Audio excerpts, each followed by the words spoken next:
Hello and welcome everyone to Smart IAS Foundation. You are watching Assam Prahari with me Raj Gaurav, and on today January 4 we will discuss these topics from last week Assam specific current affairs. आज हम जनवरी 4 को last week जो Assam specific current affairs थे उनका in depth analysis करेंगे अपने आसाम प्रहरी के सेशन में।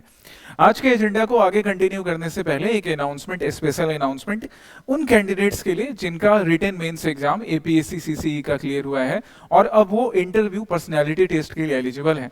तो तुम लोगों को मैं एक चीज बता दूं, ये मैंने दूसरे वीडियो में भी एक्सप्लेन किया है, बट यहाँ भी एक बार फिर से मैं आपको बता देता हूँ कि आपके लिए डेफ एनालिसिस प्रोग्राम जनवरी 5 से स्टार्ट होगा स्मार्ट आईएएस फाउंडेशन में, जो ऑफलाइन और ऑनलाइन दोनों मीडियम में होगा। मतलब ऑफलाइन एंड ऑनलाइन दोनों मीडियम में आप अपने डेफ को एनालाइज करवा पाओगे। ये जो डेफ एनालिसिस है ऑफलाइन एंड ऑनलाइन दोनों मीडियम में, इसको लेकर यूट्यूब पर ही स्मार्ट आईएएस फाउंडेशन के चैनल पर डिटेल में एक वीडियो मैंने मेंशन कर रखा है। कमेंट सेक्शन में उसके आपके लिए गूगल फॉर्म भी अटैच्ड है। उस गूगल फॉर्म को फिल करके आप अपने लिए ऑफलाइन एंड ऑनलाइन अलग अलग टाइम स्लॉट में अपने कन्वीनियंट डे के अकॉर्डिंग स्लॉट बुक कर सकते हो और हमारे साथ बैठकर अगर ऑफलाइन सेंटर तक आ सकते हो तो सेंटर आके डेफ एनालिसिस करवा लोगे। अगर सेंटर नहीं आ सकते तो ऑनलाइन भी हमारे साथ जी मीट या फिर जूम मीटिंग के साथ आप डेफ एनालिसिस करवाओगे और फिर उसके बाद आगे स्टार्ट होगा आपका mock interview and then finally आप इंटरव्यू के लिए रेडी हो जाओगे। फिर रही बात वैसे कैंडिडेट की जिनका एपीएससी सीसी मेंस नहीं निकला, हिम्मत नहीं हारना है तुम्हें भी। देखो, ये सिर्फ बोलने की बात नहीं होती है कि कोशिश करने वालों की हार नहीं होती है, सच में नहीं होती है। ऐसे तमाम कैंडिडेट्स हैं जिन्होंने कई बार ट्राई किया, नहीं निकला फर्स्ट अटेम्प्ट में या सेकंड अटेम्प्ट में, इवन कई लोगों का तो लास्ट अटेम्प्ट में एग्जाम क्लियर होता है, पर तब भी उनको उतना ही सम्मान मिलता है, तब भी उतनी ही खुशी होती है। थोड़ा बुरा लग रहा होगा, वो भी हम समझ रहे हैं, बिल्कुल अच्छी तरह से मैं समझ रहा हूँ। लो, ब्रेक लेना, एक छोटा सा ब्रेक ले लो, पर बहुत लंबा ब्रेक लेकर स्टडी से दूर नहीं हो जाना। अपकमिंग यूपीएससी एग्जामिनेशन का डेट फिक्स है, एपीएससी एग्जामिनेशन भी जो है वो भी, सिंस देखो अभी मेंस का रिजल्ट आ गया है, इंटरव्यू होगा, तो आपका अपकमिंग जो प्रीलिम्स है एपीएससी के लिए वो या तो आप मई में एक्सपेक्ट कर सकते हो या फिर पिछले बार की तरह जून के फर्स्ट वीक में। तो तैयारी करने के लिए आपके पास टाइम है और एग्जामिनेशन भी सामने दिख रहा है। सो बिना ज्यादा हतोत्साहित हुए, बिना ज्यादा डिस्करेज हुए, डिमोटिवेट हुए आप अपनी पढ़ाई कंटिन्यू कीजिए। इन द मीन टाइम अगर आपको कोई बैकअप ऑप्शन अपने लिए प्रिपेयर करना है, बाकी एग्जामिनेशंस की तैयारी, आपने किसी का फॉर्म भरा हो उसमें आप अटेम्प्ट कर सकते हो, अपीयर कर सकते हो। आपने कोई जॉब के लिए अप्लाई किया हो या अपने लिए कोई नया स्किल्स सीखना चाहते हो, किसी और जॉब के लिए अप्लाई करना चाहते हो, वो भी कर सकते हैं। बट ना हतोत्साहित में नहीं होना, डिस्करेज नहीं होना, ये तुमसे अपील है गाइस जिनका इस बार मेंस नहीं क्लियर हो पाया, और जो अगले बार फर्स्ट टाइम देंगे वो तो रेडी हैं ही। ठीक है, चलिए तो अब हम अपने फिर आसाम प्रहरी के इस एजेंडा पर आ जाते हैं।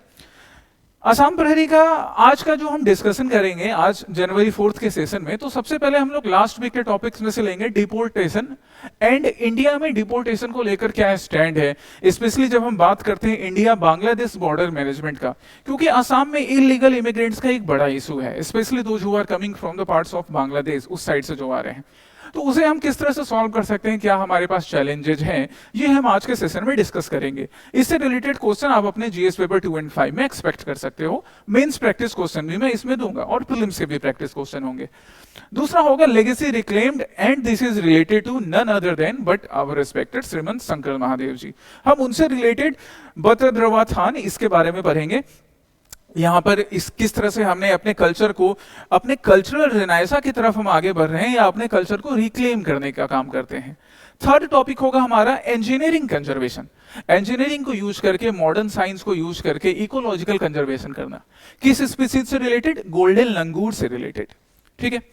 फोर्थ, सैंड माइनिंग इन ब्रह्मपुत्र, और कहें तो इलीगल सैंड माइनिंग को कैसे रोक सकते हैं या इलीगल सैंड माइनिंग का क्या स्टेटस है, क्या इससे प्रॉब्लम अराइज होते हैं वो। इन चारों टॉपिक से रिलेटेड आपके पास प्रैक्टिस क्वेश्चंस भी होंगे, एक्स्ट्रा प्रीलिम्स के भी प्रैक्टिस क्वेश्चन मैंने डाले हैं, ये आज के सेशन का एजेंडा होगा। ठीक है, जो लोग इंटरव्यू में अपीयर कर रहे हो आपके लिए भी ये सेशन उतना ही इंपॉर्टेंट है, क्योंकि इंटरव्यू में भी करंट अफेयर्स पूछे जाते हैं। आपके लिए अलग से भी करंट अफेयर्स की क्लासेस हम लोग चलाएंगे इंटरव्यू अपीयरिंग कैंडिडेट्स के लिए। फिर हमारे कैंडिडेट्स जो अगले बार प्रीलिम्स में अपीयर करेंगे, आपके लिए भी पूरे लास्ट ईयर का करंट अफेयर्स क्लास होगा। बस आप लोग ना रेगुलर बने रहो। पहले टॉपिक पर अब हम आते हैं। अच्छा, पहले टॉपिक पर आने से पहले ये हमारा रीड एंड रिफ्लेक्ट, और ये रीड एंड रिफ्लेक्ट को भी उतने ही सिंसियरली लो जैसे आप बाकी सेशन को लेते हो। क्यों? इससे आपकी ना आंसर देने की कैपेबिलिटी इंटरव्यू में, मेंस में आंसर लिखने में बढ़ेगी। रीड एंड इफेक्ट में आज पहला टॉपिक आसाम ट्रिब्यून के जून 3 एडिशन से कौन सा मैंने लिया है, फ्लड मैनेजमेंट इन सुबनसिरी बेसिन। सुबनसिरी रिवर की वजह से या सुबनसिरी रिवर बेसिन के में जो फ्लड आता है उस फ्लड को हम कैसे मैनेज कर सकते हैं कि कम से कम लॉस हो, इसके ऊपर एक बड़ा अच्छा आर्टिकल आसाम ट्रिब्यून में लिखा गया। The second article is from Indian Express, जनवरी 3 के ही एडिशन से। About what? About what are Saudi Arabia and UAE doing in Yemen and what led to their rift? कि सऊदी अरेबिया एंड यूएई के बीच Yemen को लेकर, इस situation को लेकर क्यों रिफ्ट अराइज हो रहा है, क्या वो कर रहे हैं, क्या इसका पर्सपेक्टिव है। ये हमें जीएस पेपर 2 के लिए बड़ा हेल्प करेगा, आप इंटरव्यू में अपियर करोगे वहां हेल्प करेगा। तो ये दोनों आपके आज के रीड एंड रिफ्लेक्ट के सेक्शंस हो गए, इनको पढ़िए। इनसे रिलेटेड अगर आपको कोई नोट्स बनाना है तो आप बना सकते हैं, या अपने पास अपने नोटबुक में बस टाइटल के साथ मेंशन भी कर सकते हैं। बाकी नोट्स तो आपके साथ कमेंट सेक्शन में अटैच रहेगा ही। सो आ जाइए पहले टॉपिक पर। पहला टॉपिक है डिपोर्टेशन विदाउट अ ट्रीटी। हमने हेडिंग इस तरह से डिसाइड किया, the structural deadlock in India Bangladesh border management. Assam Tribune का एक आर्टिकल जो कि इंडिया बांग्लादेश बॉर्डर मैनेजमेंट और इस बॉर्डर मैनेजमेंट में डिपोर्टेशन कैसे एक चैलेंज होता है उसके ऊपर बना है। देखते हैं भाई किस पर्सपेक्टिव में लिखा गया। तो इस आर्टिकल को लिखने के पीछे क्या पर्सपेक्टिव था या क्या इसका बैकग्राउंड था, उस बैकग्राउंड के लिए हमें हिस्टोरिकल बैकग्राउंड जानने की जरूरत है।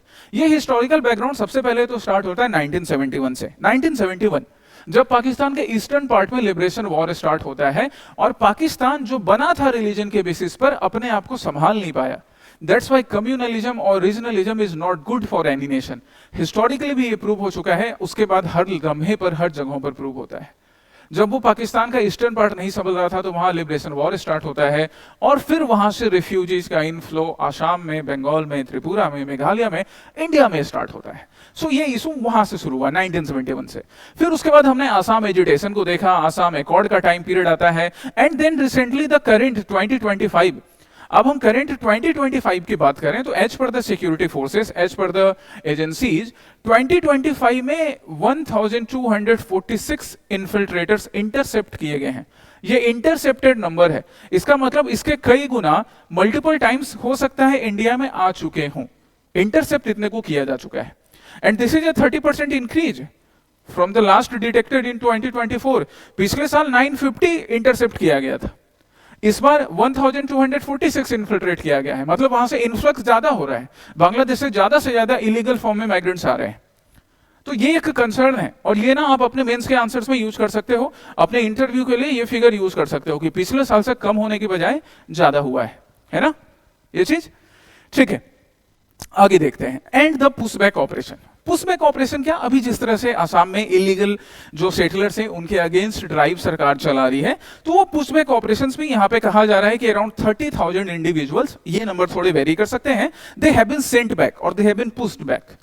ये हमारा हिस्टोरिकल बैकग्राउंड हो गया, हिस्ट्री में 1971 से लेकर प्रेजेंट 2025 तक।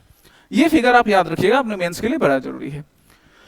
बाकी अब हम बात कर ले इंडिया बांग्लादेश के बॉर्डर की बात, तो टोटल लेंथ जो है अराउंड 263 किलोमीटर होता है, having 143.9 kilometre land and 119 in the riverine region, right.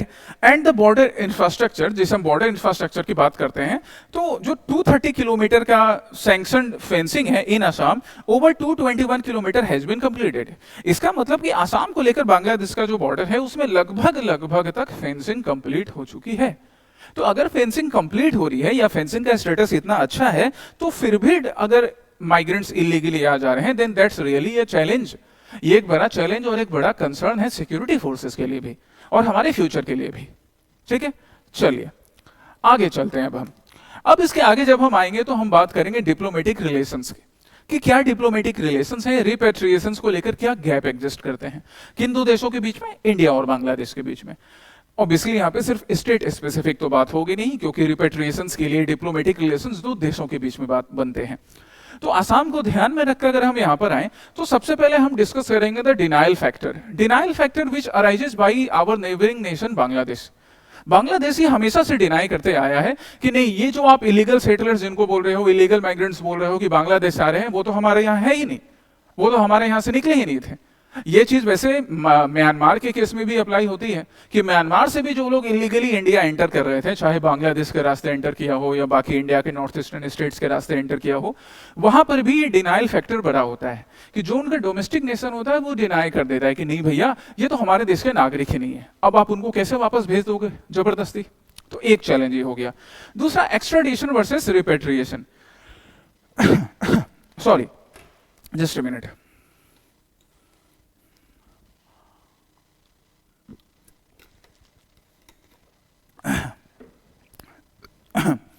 Extradition and repatriation, हमारे पास ना एक्स्ट्राडिशन ट्रीटी है, लेकिन ये किस किस में काम करती है? क्रिमिनल्स के लिए। अब जो अनडॉक्यूमेंटेड माइग्रेंट्स होते हैं, जिनको हम इलीगल माइग्रेंट्स बुलाते हैं, उनके लिए हमारे पास कोई स्पेसिफिक रिपेट्रिएशन ट्रीटी नहीं एग्जिस्ट करती है। ऐसा रिपेट्रिएशन ट्रीटी नहीं एग्जिस्ट करने की वजह से दो देशों के बीच में इलीगल सेटलर्स को वापस भेजने में एक बड़ा चैलेंज होता है। Then diplomatic hosting भी। The diplomatic hosting arises when the coordination is not good among different nations and their diplomatic channels। India और बांग्लादेश के बीच उनके जो डिप्लोमेटिक चैनल्स हैं या जो अथॉरिटीज हैं जो इस लेवल पर वर्क करते हैं, उनके बीच का कोऑर्डिनेशन पुअर होना, ये डिप्लोमेटिक होस्टिंग के नाम से जाना जाता है, जहां पे फॉर्मल मैकेनिज्म को नहीं फॉलो किया जाएगा। इंडिया से डिपोर्टेशन तो किया गया बट उसको एक्सेप्ट नहीं किया जा रहा है बांग्लादेश में, ऐसे challenges. And then the ethnic and demographic tension. The ethnic and demographic tension it arise in the local states, the adjoining states which are in the border area।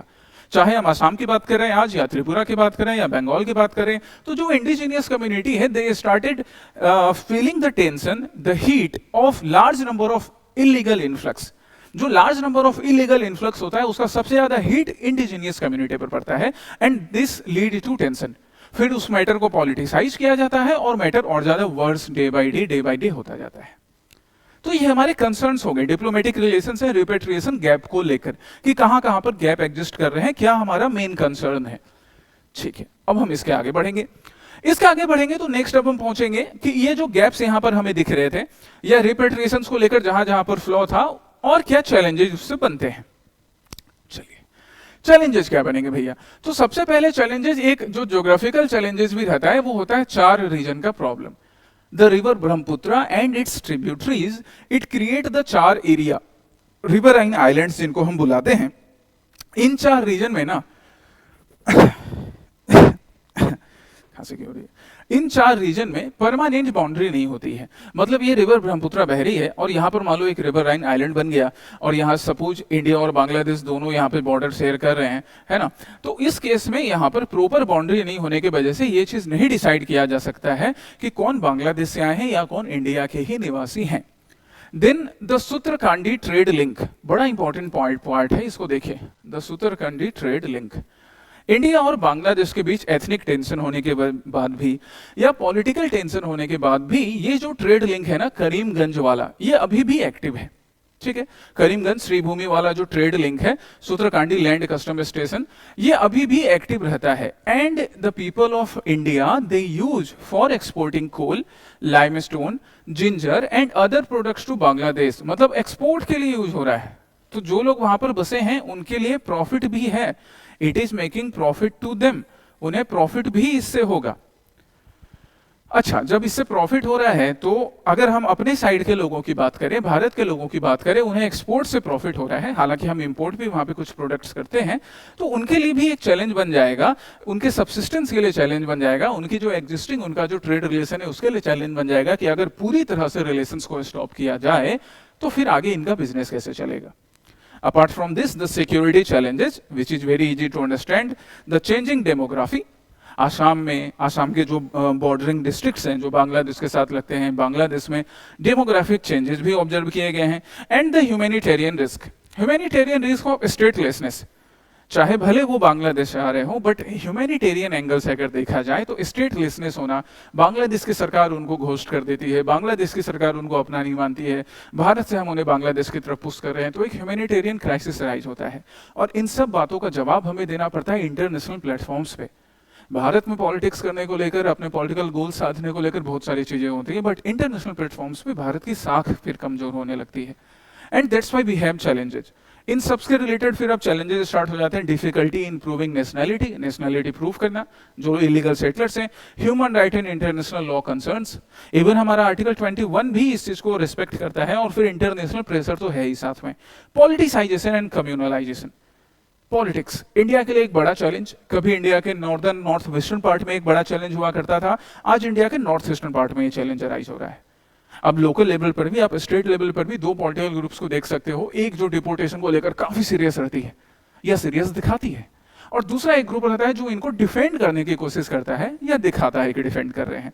तो वो पॉलिटिसाइजेशन ऐसे कम्युनलिज्म को, कम्युनल इश्यूज को या इस challenge को ना और ज्यादा बढ़ाते जाता है सॉल्यूशन ढूंढने के बजाय। ठीक है, चलिए अब हमें प्रॉब्लम तो समझ में आ गए, हम उस प्रॉब्लम से डील करने के लिए वे फॉरवर्ड, और वो वे फॉरवर्ड किस तरह से लीगल फ्रेमवर्क के अकॉर्डिंग वर्क करेंगे वो देख लें। तो अगर हम लीगल फ्रेमवर्क की बात करें, then we can use the foreigners act 1946, the section 3 of foreigners act 1946, it can be used here.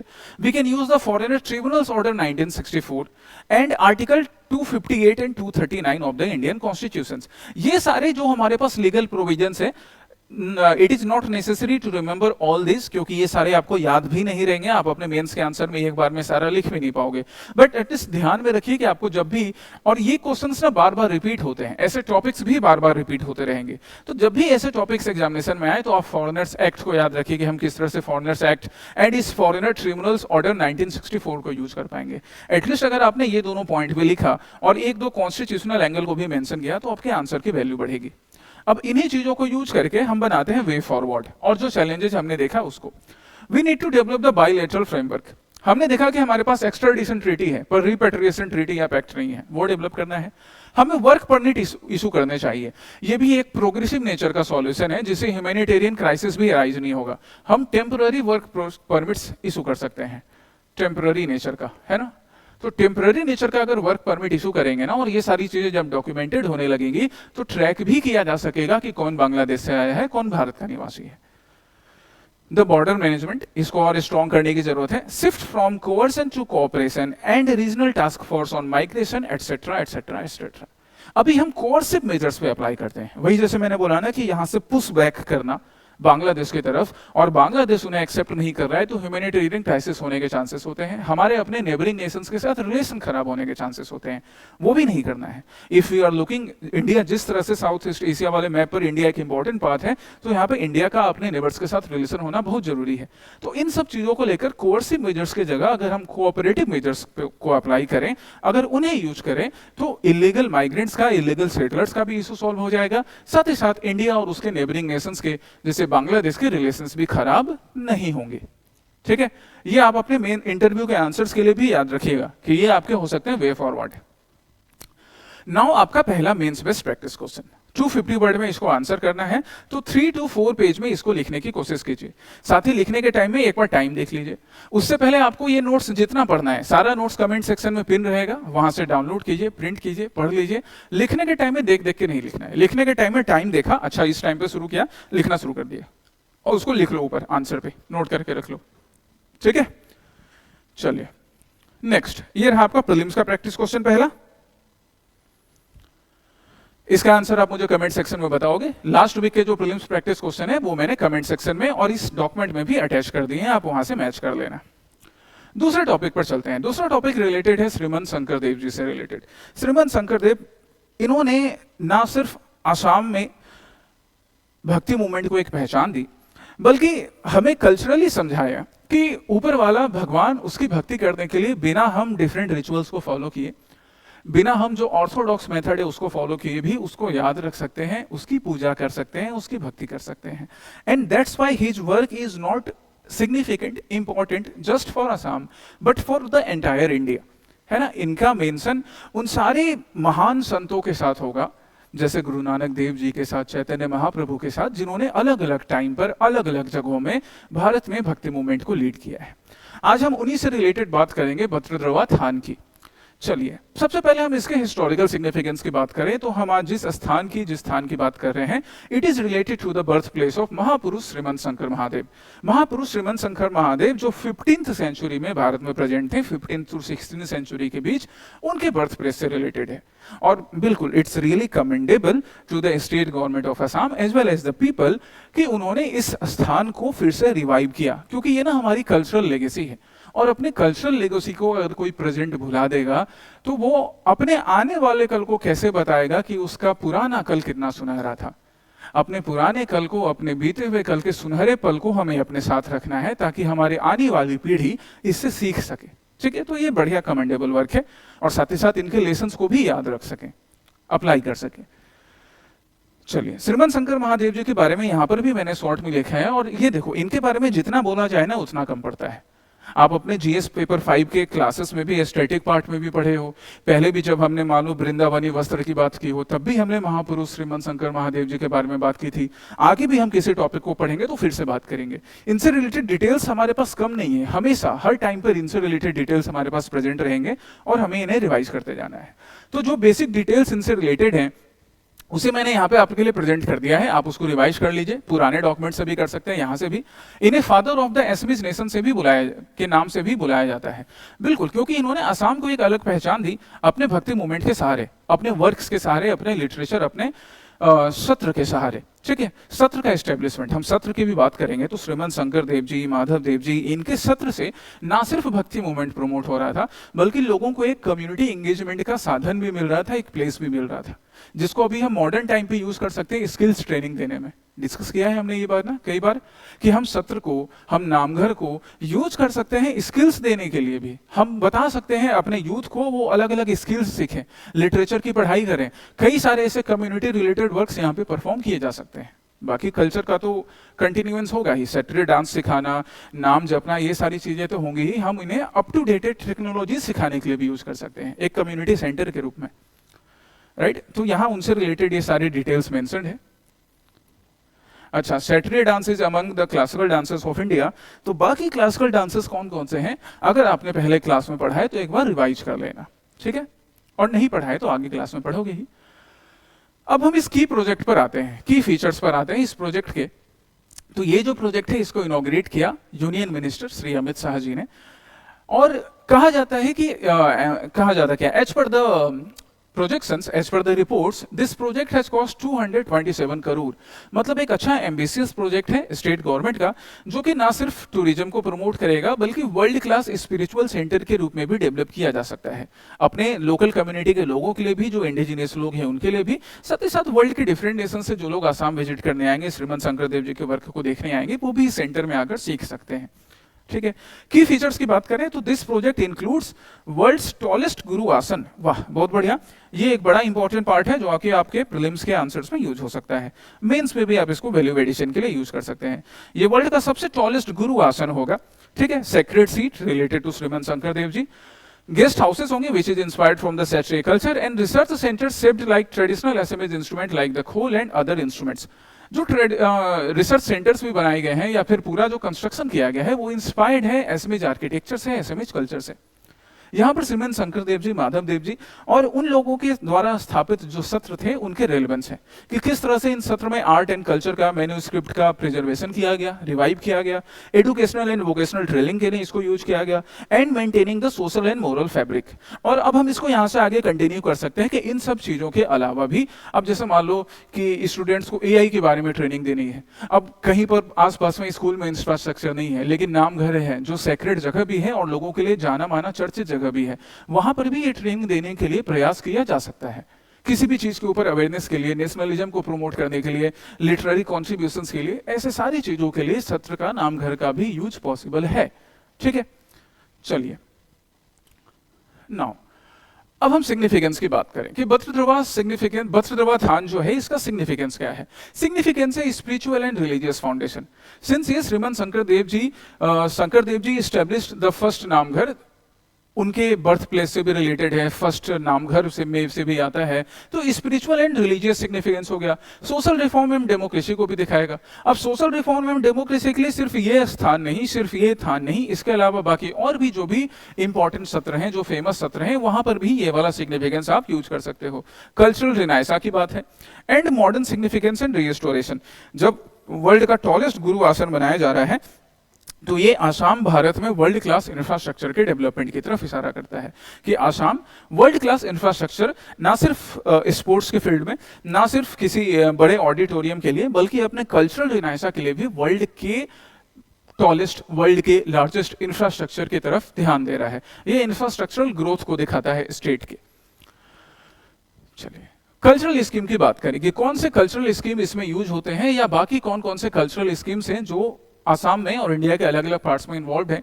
तो आप मेंशन कर सकते हो सेंट्रल गवर्नमेंट के प्रसाद स्कीम का। Prasad scheme which is related to the pilgrimage rejuvenation and spiritual augmentation drive.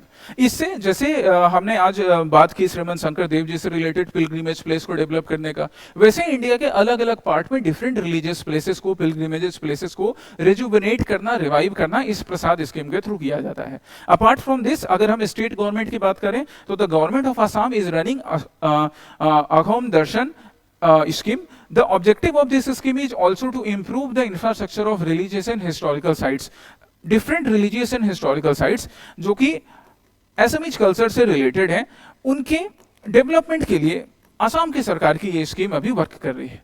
And that's why the funding for development of Namghars around 2.5 lakh to each 1,000 of two नामघर्स।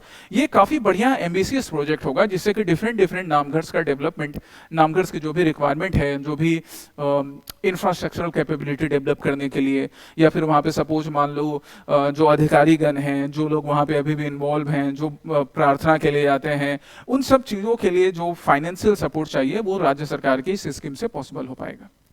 अब ये है आपके लिए दूसरा mains best practice question. 150 word का मैंने ये question दिया है, आप इसे 2 पेज में लिखोगे, ठीक। अच्छा, ये जो टॉपिक मैंने अभी डिस्कस किया, इस टॉपिक में मेन हम बात कर रहे थे बट्टद्रवा थान के ऊपर, बट याद रखिएगा कि क्वेश्चन आपसे श्रीमंत शंकर देव जी के ऊपर भी पूछा जा सकता है, इसलिए आज के सेशन में भी श्रीमंत शंकर देव जी से रिलेटेड इंफॉर्मेशन अवेलेबल है। इसके पहले भी सेशन में आप लोगों ने देखा है, इसको डिस्कस किया है, अपने जीएस पेपर 5 के स्टैटिक क्लास के सेशन में डिस्कस किया होगा। सो टाइम टू टाइम ना इसको रिवाइज करते जाओ, कुछ नया पॉइंट मिले उसे वहां पर ऐड कर दो, ये चीज ध्यान रखना। एक सेशन में जो टॉपिक डिस्कस किया जा रहा है, इट डज नॉट मीन कि सिर्फ वही डायरेक्टली इंपॉर्टेंट है या क्वेश्चंस डायरेक्टली वहां से आएंगे। ये दूसरा prelims based practice question, mains based practice question तो यहाँ पर है ही। जो स्मार्ट आईएएस के स्टूडेंट्स हैं ना, तो स्मार्ट आईएएस के स्टूडेंट्स क्या किया करो, आप इस क्वेश्चन का आंसर लिखकर स्मार्ट आईएएस इवेल्युएशन @gmail पर आप भेज सकते हैं। साथ में अपना नाम लिख दीजिए, अपना बैच लिख दीजिए, ठीक है, और आप यहाँ पर भेजें, आपको इवेलुएट होकर मिलेगा। और बाकी जो स्टूडेंट्स हैं जो स्मार्ट आईएएस में अभी इनरोल नहीं है, आप इन क्वेश्चंस को प्रैक्टिस कीजिए, जिन टीचर्स के साथ आप एसोसिएटेड है, जिनके साथ पढ़ रहे हैं, उनसे इवेलुएट करवा सकते हैं। प्रीलिम्स प्रैक्टिस क्वेश्चन का आंसर तो मैं खुद ही शेयर कर ही देता हूँ। थर्ड टॉपिक पर आते हैं, जहां पर हम इंजीनियरिंग के थ्रू कंजर्वेशन एफर्ट्स की बात करेंगे। हम बात करेंगे किस तरह से आर्टिफिशियल कैनोपी ब्रिज लगाकर गोल्डन लंगूर के फ्यूचर को सिक्योर किया जा रहा है। ये एक पॉजिटिव इनिशिएटिव है। अब यहाँ इस पिक्चर को देखो पहले, ये हमारा है गोल्डन लंगूर। तो अभी जब हम गोल्डन लंगूर की बात करेंगे, तब तक कोई मुझे ये बताएगा क्या कमेंट सेक्शन में कि गोल्डन लंगूर का IUCN स्टेटस क्या है? What is the IUCN status of golden langur red list में? आगे मैं डिस्कस करूंगा, पर मैं चाहता हूं कि तब तक तुम ही बता दो कमेंट सेक्शन में। अब यहाँ पर आप गोल्डन लंगूर को देख सकते हो कि ये एक ऐसे स्ट्रक्चर पर, ये ब्रिज नुमा स्ट्रक्चर पर ये घूमने, टहलने, उछलने, कूदने का काम कर रहा है, और ये आर्टिफिशियल ब्रिज है। पिक्चर देख के तो लग ही रहा होगा, इसी की हम आज बात कर रहे हैं कि आर्टिफिशियल कैनोपी ब्रिज बनाकर हाईवेज के ऊपर बनाया गया या वैसे रीजन में बनाया गया जहां से पहले ट्रैफिक्स जाती थी, और गोल्डन लंगूर उन ट्रैफिक्स के चपेट में आकर एक्सीडेंट से मारे जाते थे। अभी हमने रिसेंटली डिस्कस किया ना एलिफेंट एंड ट्रेन का कॉलिजन आसाम प्रहरी में भी, तो ऐसे सिचुएशंस गोल्डन लंगूर के साथ भी हो सकते हैं, उसको अवॉइड किया जा रहा है इससे। यही हो गया सिग्निफिकेंस। क्लियर है कि नहीं है?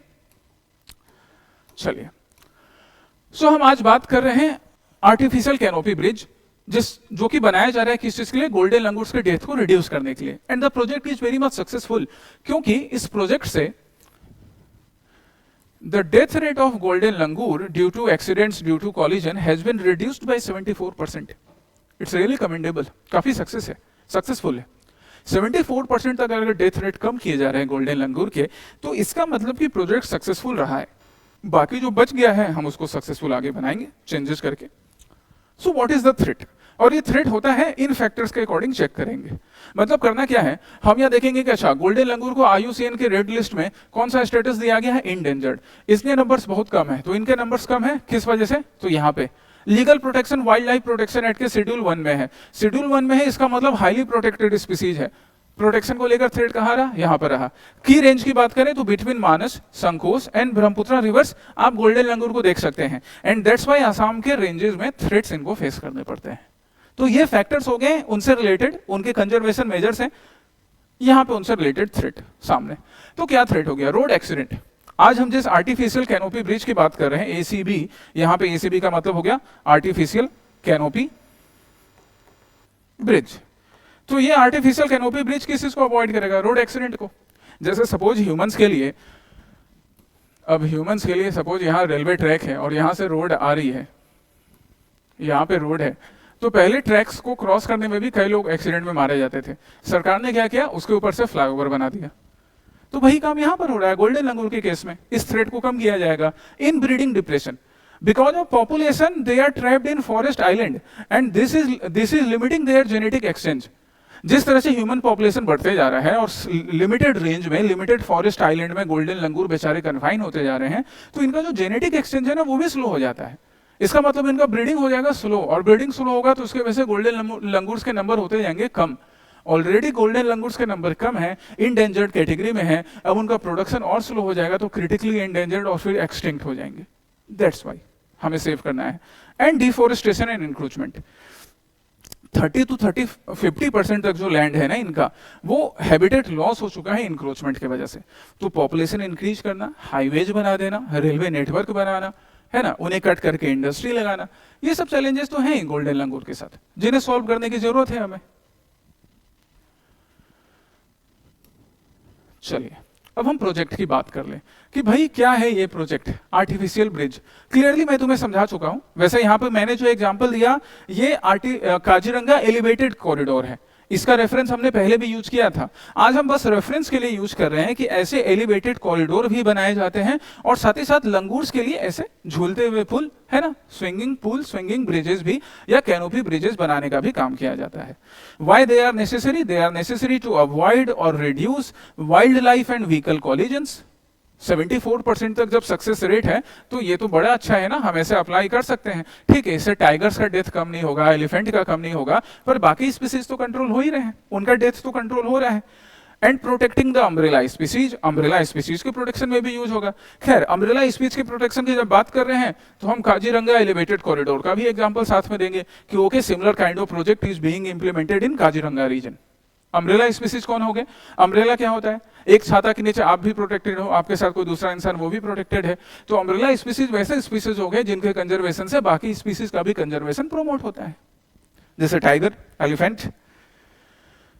And climate change adaptation, climate change adaptation में भी ऐसे प्रोजेक्ट आपको हेल्प करेंगे. तो हमारे लिए सिग्निफिकेंट भी है कैनोपी ब्रिज जैसे projects. Now prelims based practice question, इस टॉपिक से रिलेटेड आपके लिए मेंस नहीं प्रीलिम्स बेस्ड प्रैक्टिस क्वेश्चन है. ये थर्ड प्रैक्टिस क्वेश्चन हो गया. अब हम आते हैं फोर्थ टॉपिक पर, sand mining in Brahmaputra reason.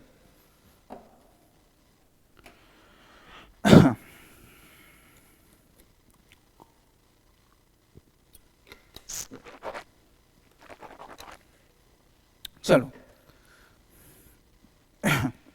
Sand mining in Brahmaputra region. तो ब्रह्मपुत्रा रीजन में सेंटिनल में एक बड़ा अच्छा आर्टिकल आया सैंड माइनिंग को लेकर, इलीगल सैंड माइनिंग को लेकर. जैसे आप इसको इस पिक्चर के थ्रू समझ सकते हैं, है ना. कंस्ट्रक्शन का काम काफी तेजी से आसाम में चल रहा है. इंडिविजुअली भी लोग अपने लिए घरों का निर्माण कर रहे हैं और इंफ्रास्ट्रक्चर डेवलपमेंट भी तेजी पर है. अभी as per the government update प्रधानमंत्री फिर से जनवरी फरवरी में आसाम के दौरे पर आएंगे और कई इंफ्रास्ट्रक्चरल प्रोजेक्ट का इनॉग्रेशन करेंगे. तो उस केस में ना सैंड की रिक्वायरमेंट भी होती है, पर इलीगल तरीके से माइन करने से ना सिर्फ हम रिवर के इकोलॉजिकल सिस्टम को अफेक्ट करते हैं बल्कि ह्यूमन के लिए भी socio economic ecological challenges arise होते हैं. So let's discuss the ecological socio economic impacts of sand mining. क्या इंपैक्ट पड़ता है? Physical alteration, river bank erosion का काम होता है। इस पिक्चर को देखो, सब समझ में आएगा। नदी के किनारे से आप सैंड निकालते जा रहे हो, तो ये जो रिवर बैंक है ना, यहाँ देखो ना, ये ट्री जो है, ये बेचारी ट्री थोड़ी देर में कटकर नीचे गिर जाएगी, धीरे धीरे ये सारा रीजन कटते जाएगा। तो जो पूरा का पूरा हमारा रिवर बैंक है, ये इरोड होता है। इससे क्या होता है, यहाँ पर जो डाइवर्सिटी है, जो डाइवर्सिटी फ्लोरा एंड फौना की है, वो तो अफेक्ट होगा ही, साथ ही साथ फ्लड आने के चांसेस भी इंक्रीज होते जाएंगे। सोशो इकोनॉमिक प्रॉब्लम अराइज हुआ। बायोडाइवर्सिटी लॉस भी, जो कि मैंने अभी समझाया, जो बायोडाइवर्सिटी है वहां पर उसका लॉस होगा। लाइवलीहुड क्राइसिस भी अराइज होगा। अब ये sand mining usually sand mafia वाले लोग करते हैं, जिनका बड़ा सा अपना मोनोपोली चलता है सैंड निकालने का, वो तो खूब प्रॉफिट कमा लेते हैं। बेचारे हमारे छोटे छोटे फिशरमैन जो कम्युनिटी होती है, जो फिशिंग पे डिपेंडेंट होती है या बाकी ऐसे चीजों पर, उनका लाइवलीहुड तो खत्म हो जाता है, फिर वो बन के रह जाते हैं मजदूर। ऐसे कई मजदूर जो पहले मछली पालन का काम करते थे। एंड ऑर्गेनाइज्ड क्राइम भी प्रमोट होता है, सैंड माफिया, बालू माफिया। इस पे तो इंडियन फिल्म इंडस्ट्री में कई मूवी बन चुकी है। And yes, that's really a big challenge, एक बड़ा चैलेंज है। तुम भी कल को एपीएस ऑफिसर बनोगे या बाकी एडमिनिस्ट्रेशन में जाओगे, तो इन सैंड माफिया को कंट्रोल करना भी आपके लिए बड़ा टास्क रहेगा, बड़ा चैलेंज रहेगा। चलिए अब हम बात करते हैं, इससे रिलेटेड एक डिस्ट्रिक्ट सर्वे रिपोर्ट इशू किया गया। क्या है ये डिस्ट्रिक्ट सर्वे रिपोर्ट? तो डिस्ट्रिक्ट सर्वे रिपोर्ट एक कॉम्प्रिहेंसिव डॉक्यूमेंट होता है, mandated by the ministry of environment, forest and climate change, to regulate the mining of minor minerals, specially कैसे मिनरल्स? सैंड। मतलब किसी भी डिस्ट्रिक्ट में, किसी स्टेट के डिस्ट्रिक्ट में, यहाँ पर डिफरेंट माइनर जो माइनर मिनरल्स होते हैं, कौन कौन से मिनरल्स को हम माइनर मिनरल्स में क्लासिफाई कर सकते हैं? जरा मुझे एग्जाम्पल बताइए। यहाँ पर हम एक एग्जाम्पल की बात कर रहे हैं, कौन से एग्जाम्पल की? सैंड की। तो इसको लेकर क्या चल रहा है, माइनिंग कितने लेवल पे की जा रही है, रेगुलेशन हो रहा है या नहीं हो रहा है, ये सारी चीजें हमें डिस्ट्रिक्ट सर्वे रिपोर्ट में देखने को मिलती है, राइट? अब इस डिस्ट्रिक्ट सर्वे रिपोर्ट का ऑब्जेक्टिव क्या हुआ? By the way, district survey report is being regulated by MoEFCC. फिर बाकी state government and union government या बाकी जो बॉडीज हैं, वो इस सर्वे रिपोर्ट के अकॉर्डिंग काम करेंगे। ऑब्जेक्टिव क्या है? Objectification is to identify the zone, zones को आइडेंटिफाई करना। यहां पर एक टर्म है, समझ लो इस टर्म को, एग्रीडेशन जोन। प्रीलिम्स में काम आएगा। एग्रीडेशन जोन, एग्रीडेशन जोन क्या हो गया? The low lands where sand naturally accumulates and mining is allowed. मतलब ऐसा जोन जहां पर कि सैंड नेचुरली एक्यूमुलेट होता है और वहां से ना माइनिंग अलाउ की जाती है। तो प्रीलिम्स में क्वेश्चन ऐसा हो सकता है कि consider the following statement, the aggradation zones are those zones where mining are naturally not allowed. तो गलत हो जाएगा कि नहीं भैया, एग्रीडेशन जोन में सिंस नेचुरली ही सैंड कलेक्ट हो जाता है, गैदर हो जाता है, इसलिए सरकार वहां से माइनिंग अलाउ करती है। किसके अकॉर्डिंग? डिस्ट्रिक्ट सर्वे रिपोर्ट के अकॉर्डिंग, ठीक है। एंड देन हम दूसरे जोन की बात करते हैं, इरोजन जोन। जहां पे इरोजन के चांसेस होते हैं, दैट्स व्हाई वहां पे माइनिंग प्रोहिबिटेड होती है। तो ये चीज समझ में आ गया आपको। सस्टेनेबिलिटी, अब हमें सैंड तो चाहिए ही ना इंफ्रास्ट्रक्चर प्रोजेक्ट के लिए, पर सैंड इस तरह से चाहिए कि रिवर की जो इकोलॉजी है वो भी सस्टेनेबल बनी रहे। And protection of the infrastructure, sand mining ऐसा नहीं किया जाए कि आसपास के जो इंफ्रास्ट्रक्चर हैं, जैसे चेक डैम्स होते हैं, कैनाल्स वगैरह होते हैं, उनको खतरा नहीं हो, because they are also important. Even कई बार क्या होता है, इस पिक्चर को ही देखो, सैंड माइनिंग इतने लार्ज लेवल पे किया जाता है ना कि ऐसे बड़े बड़े भी जो ब्रिजेज होते हैं, उनके भी एग्जिस्टेंस या उनके भी स्ट्रेंथ पे सवाल खड़े हो जाते हैं, उनका भी चैलेंजेस उनको होने लगता है कि फ्लड के केस में जब वाटर काफी ज्यादा होगा, इवन दे कैन कोलैप्स। ये भी एक बड़ा चैलेंज बनता है, ठीक है। अब हम ओवरऑल चैलेंजेस देखते हैं सैंड माइनिंग का। डिस्ट्रिक्ट सर्वे रिपोर्ट प्रॉपर नहीं होने के वजह से, सैंड माइनिंग की वजह से, इलीगल सैंड माइनिंग की वजह से, data gaps, district survey report proper नहीं होना, या फिर डिफरेंट एजेंसी का उसको प्रॉपरली स्टडी करके इंप्लीमेंट नहीं करवाना। ओपेसिटी इन मॉनिटरिंग, जो सैंड माइनिंग होती है इनकी साठगांठ भी होती है लोकल एडमिनिस्ट्रेशन से। अब जो सही में ईमानदार पुलिस ऑफिसर्स हैं या फिर फॉरेस्ट गार्ड्स हैं या फिर जिस भी डिपार्टमेंट से रिलेटेड हैं, अगर वो ईमानदार हैं तो वो इन चीज़ों को सही से इंप्लीमेंट करवाएंगे। अदरवाइज उनके मोनोपोली से, उनके इलीगल कोऑपरेशन की वजह से फिर मॉनिटरिंग ऑपेसिटी होगी, लॉस होगा सबका।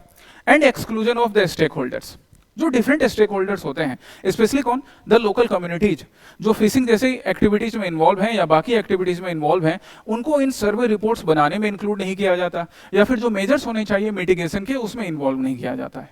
तो ये हो गया चैलेंज। अब उन्हीं के अकॉर्डिंग हम बना लेते वे फॉरवर्ड। लास्ट पॉइंट हमने क्या किया था, लोकल कम्युनिटी के लेस पार्टिसिपेशन पे ना, ये चैलेंज था, उसी को हम वे फॉरवर्ड लेके चलते हैं कि भाई हम कम्युनिटी पार्टिसिपेशन करेंगे। जब कम्युनिटी पार्टिसिपेशन करेंगे तो हमारी लोकल कम्युनिटी पार्टिसिपेट करेगी और हम लोकल लेवल पे सैंड माइनिंग जैसे इंसिडेंट को कंट्रोल कर पाएंगे। स्ट्रिक्ट एडहेरेंस टू गाइडलाइंस, अब यहाँ पे लॉ को प्रॉपर्ली इंप्लीमेंट करवाने की जरूरत है, जो रूल्स हैं उनको प्रॉपर्ली इंप्लीमेंट करवाने की जरूरत है।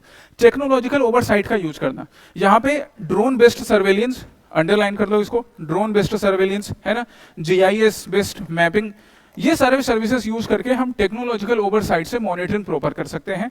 And then the public accountability, the accountability of not only the government but the accountability of local community, the accountability of people those who are involved in legal sand mining, that should also be ensured. ये हमारे way forward हो गए। Okay, चलिए अब रहा आपके लिए ये एक और मेंस बेस्ड प्रैक्टिस क्वेश्चन। तो आज के सेशन में आपके लिए 3 मेंस बेस्ड प्रैक्टिस क्वेश्चंस हो गए। प्रीलिम्स बेस्ड प्रैक्टिस क्वेश्चंस आपके लिए चौथा एक और है, रिसेंट में एक फेस्टिवल हमने सेलिब्रेट किया इसको लेकर। तो ये चारों प्रीलिम्स बेस्ड प्रैक्टिस क्वेश्चन का आंसर आप कमेंट सेक्शन में बताओगे। लास्ट वीक के जो प्रीलिम्स बेस्ड प्रैक्टिस क्वेश्चन थे, लास्ट वीक वाला, उसका आंसर यहाँ पर अवेलेबल है। आज के प्रीलिम्स प्रैक्टिस क्वेश्चन का आंसर आप कमेंट सेक्शन में बताओगे। मेंस का आंसर लिखकर आप हमसे इवेलुएट करवाओगे, मेल आईडी मैंने तुम्हें बताया ही, या आप अपने बाकी टीचर से इवेलुएट भी करवा सकते हो।